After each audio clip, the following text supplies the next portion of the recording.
Hello all, welcome to my next video, which is based on lesson from the teacher. There are two different stories. In first story you will learn what and how to communicate, whereas, in second story, you can learn to change your habits. So let's start. A teacher teaching maths to 6-year-old Brian. Teacher asked him, if I give you one apple and one apple and one apple, how many apples will you have? Within a few seconds, Brian replied confidently, 4. The dismayed teacher was expecting an effortless correct answer. 3. She was disappointed. But she thought maybe the child did not listen properly. She repeated, Brian, listen carefully. It is very simple. You will be able to do it right if you listen carefully. If I give you one apple and one apple and one apple, how many apples will you have? Brian had seen the disappointment on his teacher's face. He calculated again on his fingers, but within him, he was also searching for the answer that would make his teacher happy. This time hesitatingly he replied, 4. The disappointment stayed on the teacher's face. She remembered Brian loves strawberries. She thought maybe he doesn't like apples and that is making him lose focus. This time she asked with exaggerated excitement and twinkling eyes, if I give you one strawberry and one strawberry and one strawberry, then how many will Brian have? Seeing the teacher happy, young Brian calculated on his fingers again. There was no pressure on him, but a little on the teacher. She wanted her new approach to succeed. With a hesitating smile, young Brian replied, 3. The teacher now had a victorious smile. Her approach had succeeded. She wanted to congratulate herself. But one last thing remained.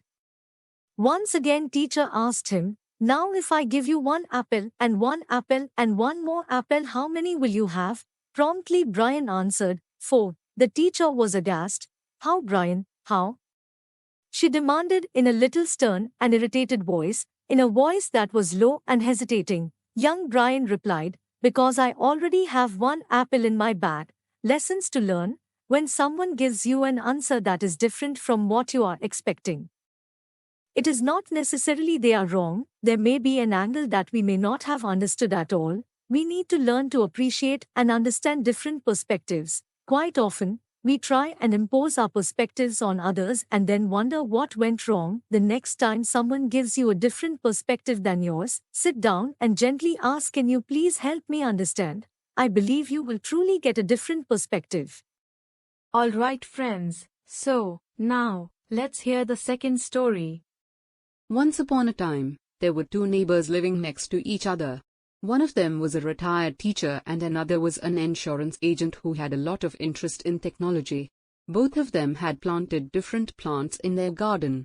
The retired teacher was giving a small amount of water to his plants and didn't always give full attention to them, while the other neighbor, interested in technology, had given a lot of water to his plants and looked after them too well. The retired teacher's plants were simple but looked good. The insurance agent's plants were much fuller and greener. One day, during the night, there was a heavy rain and a wind due to a minor storm. The next morning, both of the neighbors came out to inspect the damage to their garden. The neighbor, who was an insurance agent, saw that his plants came off from the roots and were totally destroyed. But the retired teacher's plants were not damaged at all and were standing firm. The insurance agent's neighbor was surprised to see it. He went to the retired teacher and asked, we both grew the same plants together. I actually looked after my plants better than you did for yours and even gave them more water.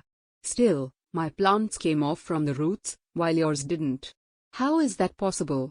The retired teacher smiled and said, you gave your plants more attention and water, but because of that they didn't need to work themselves for it.